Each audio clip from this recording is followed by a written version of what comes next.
नमस्कार. अमरावती खबरच्या मराठी बुलेटिन मध्ये आपलं स्वागत. पाहूयात आजच्या काही विशेष घडामोडी. 30 मार्च 2025 रोजी 3.5 मुहूर्तांपैकी एक मानला जाणारा सण म्हणजेच गुढीपाडवा. भारतीय संस्कृतीत चैत्र शुद्ध प्रतिपदा हा दिवस महापर्व म्हणून साजरा करण्याची परंपरा आहे. महापर्वाच्या अर्थात नववर्षाच्या या पहिल्या दिवशी नवे संकल्प करून प्रगतीकडे वाटचाल सुरू करण्याचा हा दिवस आपण गुढीपाडवा म्हणून साजरा करतो. या दिवशी विजयाचं प्रतीक म्हणून घराच्या अंगणात गुढी उभारली जाते. या राजाचं शालिवाहन शकाल सुरुवात केली आणि या शकाची सुरुवात अर्थात आरंभ म्हणजेच गुढीपाडवा होय. शक सुरू करणारा पहिला महाराष्ट्रीयन राजा म्हणून आजही शालिवाहन राजाचे महत्व आहे. शालिवाहनाने मातीचे सैन्य तयार केले, त्यावर पाणी शिंपडून मातीच्या सैन्यात प्राण भरला. मग या सैन्यांच्या मदतीने त्यांनी प्रभावी शत्रूंचा पराभव केला अशी आख्यायिका आहे.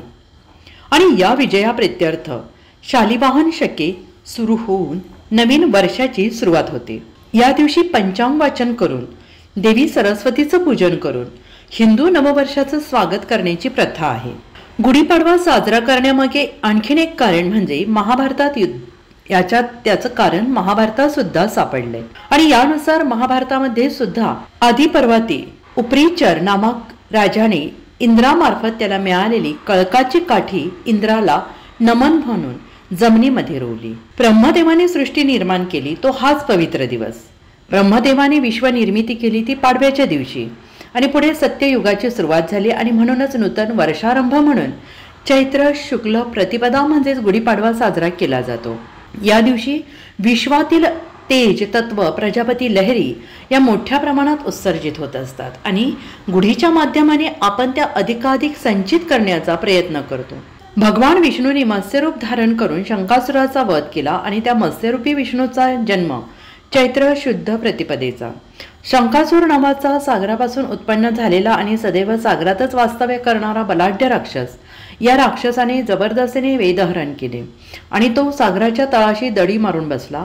मग देवदेवता ऋषीमुनींनी क्षीरसागरामध्ये योगनिद्रेत असणाऱ्या भगवान विष्णूंना जागृत केलं आणि शंकासुरास धडा शिकवण्याकरिता सांगितलं. भगवान विष्णूंनी मत्स्यरूप धारण करून शंकासुराचा ठावठिकाणा शोधून काढला आणि त्याचा शिरच्छेद करणार. एवढ्यात शंकासूर म्हणाला की हे भगवान, आपल्या हातून मज मरण यावे याकरिताच मी वेद पळवले. आपण माझा वध अवश्य करावा, परंतु माझी एक अशी इच्छा आहे की माझ्या कलेवर तुम्ही नेहमी आपल्या डाव्या हातात धारण करावं. तसेच माझ्या कलेवराच्या स्पर्शांच्या जलाने आपणास स्नान केल्याखेरीज आपली पूजा पूर्ण होणार नाही असा मला वर द्यावा.